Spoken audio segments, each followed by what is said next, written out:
Welcome to CH-AI Brews, your go-to podcast for all things AI at the University of Tennessee at Chattanooga. I'm your host, Daniel Duggin, with a bachelor's in computer science pursuing a master's in computer science. In each episode, we'll talk about the ways AI is revolutionizing education. We'll explore how AI is transforming teaching, learning, and our community. Whether you're a student, an educator, or simply curious about the future of learning, this podcast is for you. So I am trained as a city and regional planner. So the question might be, how did I get from city planning to innovation in the city? Got involved in a lot of data-related work and eventually used that to transition into thinking about how we can use data innovation to make the city more effective in what it does. And so under the Kelly administration, they created this new department, Innovation, Delivery, and Performance, and I was lucky enough to step into this role of thinking about how I can be, a catalyst for change for all the things and the amazing work that's happening at the city. Awesome. What drew you to work in public service, and more specifically in a role focused on innovation and performance improvement? Yeah, a lot of my passion is around cities. And so originally it was around cities as this center place where this is where a lot of the action happens. This is where so many of the solutions are going to have to come into it. And it seemed like a really good place to intervene and to make a difference. And so ultimately that's where I started and where I wanted to do, this kind of work. I think it's, I've always kind of looked for innovative ways to doing my work in the different things I've done, and so that's allowed me to stay very curious and be looking at what's out there, what's coming, and what we might be able to do next. And honestly, I think that's been kind of served me really well in all my positions. That kind of intense curiosity and looking and thinking about what's possible. Awesome. And what prompted city government to investigate the potential value of AI technology or applications? If there are examples, were these examples elsewhere in government, in other cities or other states that made AI of interest to the Chattanooga government? Yeah, so I want to give a lot of credit to leadership at the top. I will say Mayor Tim Kelly is always looking for innovative ways to improve service delivery, and he definitely sees artificial intelligence as a potential tool to really help unlock a lot of innovation and improvements, I guess. And so definitely we have the kind of cover at the top from a top executive saying, AI is coming. We need to be ready for it. Let's think about how we can do that in a responsible way. And then, the city of Chattanooga, just in general, is very innovative in its thinking and approaches. And so we're often doing things, a couple steps ahead of our peers.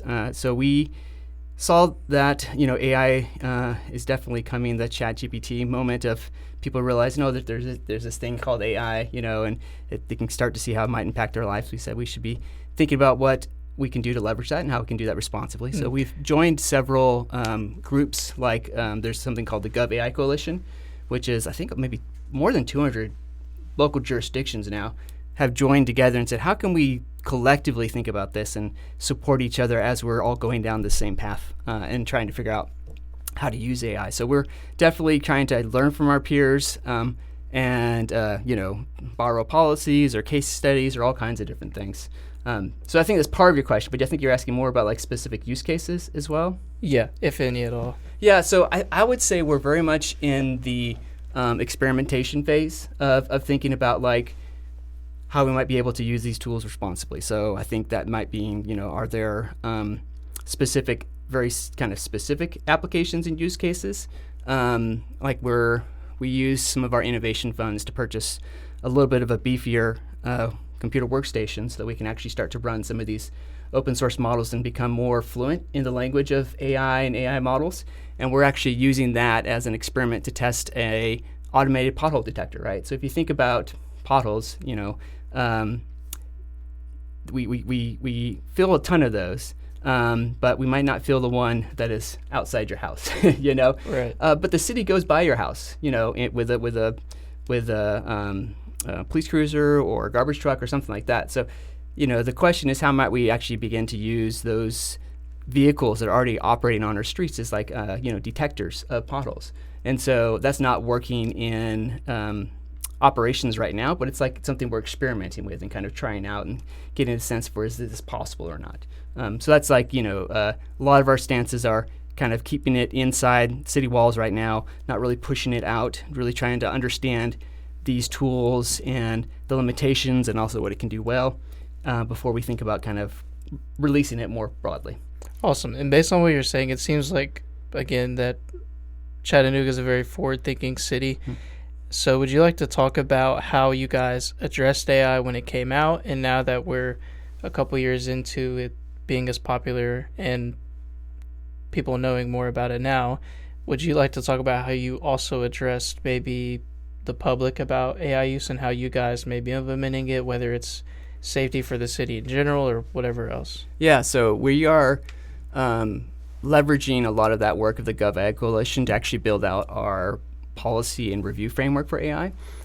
So eventually, I think that will be made available so folks can kind of see and understand what that's looking like. And a part of that is being transparent with AI use, right? So folks can see how we're thinking about AI and what AI applications are in operation. And, one challenge, and you probably heard this from many people, is it's moving so quickly. It's hard to stay on top of.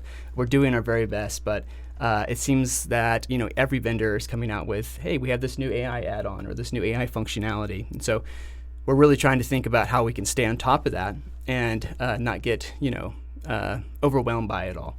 And so that's I think that's our current challenge, is thinking about how do we manage just everything becoming AI and do that in a responsible manner so that it's transparent and it's directed towards use cases that are really going to try to improve the efficiency and responsiveness of local government, which is one of our main goals through Mayor Kelly's One Chattanooga plan. Mm-hmm. And is there any training that y'all are doing on AI amongst everyone you work with? And does that look like maybe training everyone on how to use it, whether it's giving it a prompt to actually do what you want? And if so, how does the city's involvement with AI affect your job? Yeah, so definitely doing lots of training. We have a group of people who are interested called AI for Good that kind of helps people go through prompt training. We have some responsible use training for folks if they're going to be using these tools to understand kind of what responsible use looks like and what are some good guardrails to be thinking about. And we are always looking for new and better training opportunities for people using these tools. For myself, I use AI often when I'm kind of thinking of something new that I haven't have much knowledge of, or a program or an idea that I'm wanting to develop. It will often help me get to a better understanding more quickly. And then, with all these tools, having the human in the loop and actually verifying everything and just being involved with it is so important. So it really helps you kind of get started quickly. For anyone who's tried to start something from scratch, most of the hard work is in that first 10%, right, of just getting started. Right. AI really helps a lot of the generative AI tools, I should say. There's a whole other world of machine learning and things like that, but a lot of these generative AI tools really help you get started more quickly, so you can be more productive overall. And so I use that often for those type of things. And is there any decision making that you guys do when it comes to safety and security? Are there any decisions being made on what's acceptable AI use and what isn't? Yeah, that's very much in kind of the policy framework that we're creating. So looking at how do we assess risks and the level of review that needs to happen. It's almost like a tiered threshold, and so we're creating a framework for doing that, and then being transparent with that as well. And so that is, it is not finalized. We're still actually going page by page, line by line right now, but we're getting closer to getting to a point where we will have it fully finalized and operating and things like that. So it's definitely something we're aware of. Responsible use of AI is, I will say, a key component of the work we're doing at the city and making sure that it's really helping people and not causing harm. Right. And when AI first started to really blow up, a lot of people's fears were that it's going to take my job. Was that a fear amongst anybody within the city of Chattanooga? And has that been something that people outside the building have come in, asking about, like, am I going to have a job? Like, what are you guys doing to, ensure that this doesn't happen? Yeah. And if that's a conversation, what are those like, and how have y'all addressed people with those concerns?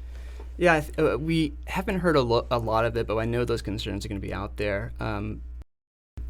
The way we're thinking about AI is a co-pilot, not as a replacement. So AI, to my kind of specific, how I use it, it's there to kind of augment people's things and make them more productive in their job, but it's not meant to replace them. So that's definitely the approach we're taking as a city. We're also emphasizing the importance of keeping humans as the kind of main person making the decision, so the human in the loop and the person who is having the final say off and taking responsibility for what the AI is developing. So those we're not, yeah. So like there's always the thought now is it's not a job replacement, it's a job augmentation. It's going to make you more effective in your role and help you kind of do what you're doing. Maybe more a little bit faster or at a higher fidelity or something like that is how the city's thinking about it. Awesome. And I kind of want to go back to my question about people maybe being skeptical of AI being a part of really everyday life because of things going on, like, we had talked about the election and whatnot. Mm-hmm. So going forward, we know that AI is here to stay. And for you guys, if y'all are looking to hire somebody, what level of value can you see in the next 5 to 10 years of someone being able to use these AI tools? Yeah, I think it's going to become increasingly important. And there's whole new, things that we never didn't exist before, like prompt engineering. Like, what the heck does that mean? It basically just means, are you good at asking questions that the AI can understand and then provide good results back to you on, And so I'm thinking that there's going to be more of these types of skills and abilities that are maybe not even thought of right now that can continue to be developed as AI develops. That will be important as we're looking at people, or as people looking at moving into different careers and things like that. So yeah, I think it's going to become increasingly important, and stuff we'll be thinking about as a city and thinking about how we can find people with those skills and abilities to actually be more effective and help continue to progress the city towards its goals. Mm-hmm. And you just mentioned progressing the cities towards its goals. So the last question I wanted to ask is, what either advice or comfort can you provide the city of Chattanooga, whether it's UTC students, teachers, professors, whoever else, that you guys have everyone's best interest at hand, and that going forward that we're embracing AI, we're going to make sure that we're taking care of everybody? Mm-hmm. Yeah, I think this podcast is part of what we're wanting to do, is to kind of let people know that there's a lot of work happening at the city to think about responsible use of AI, and so that people understand that it's not the Wild West, but we're actually thinking very systematically about how we use these tools, when we use these tools, and how we can get the most value for citizens from that. And so I think having these conversations, I've had several other ones with the UT system, and then also the next step once we finalize our AI program and system is kind of putting that publicly so folks can kind of get a sense for, like, hey, what is the policy and what does the manual look like, and what are the applications that are out there? I think is a great way to kind of help bridge the gap and help people understand what's actually going on. So I think those are some ways that hopefully people will appreciate that the city is thinking responsibly about this. I'm always surprised when we talk with other cities. They look at what we're doing in Chattanooga and they're like, "Wow, Chattanooga's like, you're ahead of the game on some of this stuff." And like what? Just with even like our governance and kind of working through this stuff and how we think about it. So I think everyone's just trying to figure it out as quickly as they can. And also it's such a ever-changing landscape that we have to, like, it's like you have to stay constantly on top of it, So it's not something where it's like a one and done, but it's like, okay, something happened new, so now we have to kind of reevaluate and then figure it out again. So we're trying to create those systems to do that within the city, to stay on top of things. It's the difference between getting, it's surfing the wave of change is what we're trying to do with a lot of the kind of boring city governance policy and all that other kind of work setting right now. This has been Tim Moreland, and I'm Daniel Duggin. Thanks for tuning in. The music in this podcast is by Blue Dot Sessions. Don't forget to subscribe to our podcast. You can find this and all episodes of CH-AI Brews at wutc.org/podlab or wherever you get your podcasts. And until next time, keep learning and exploring the possibilities of AI.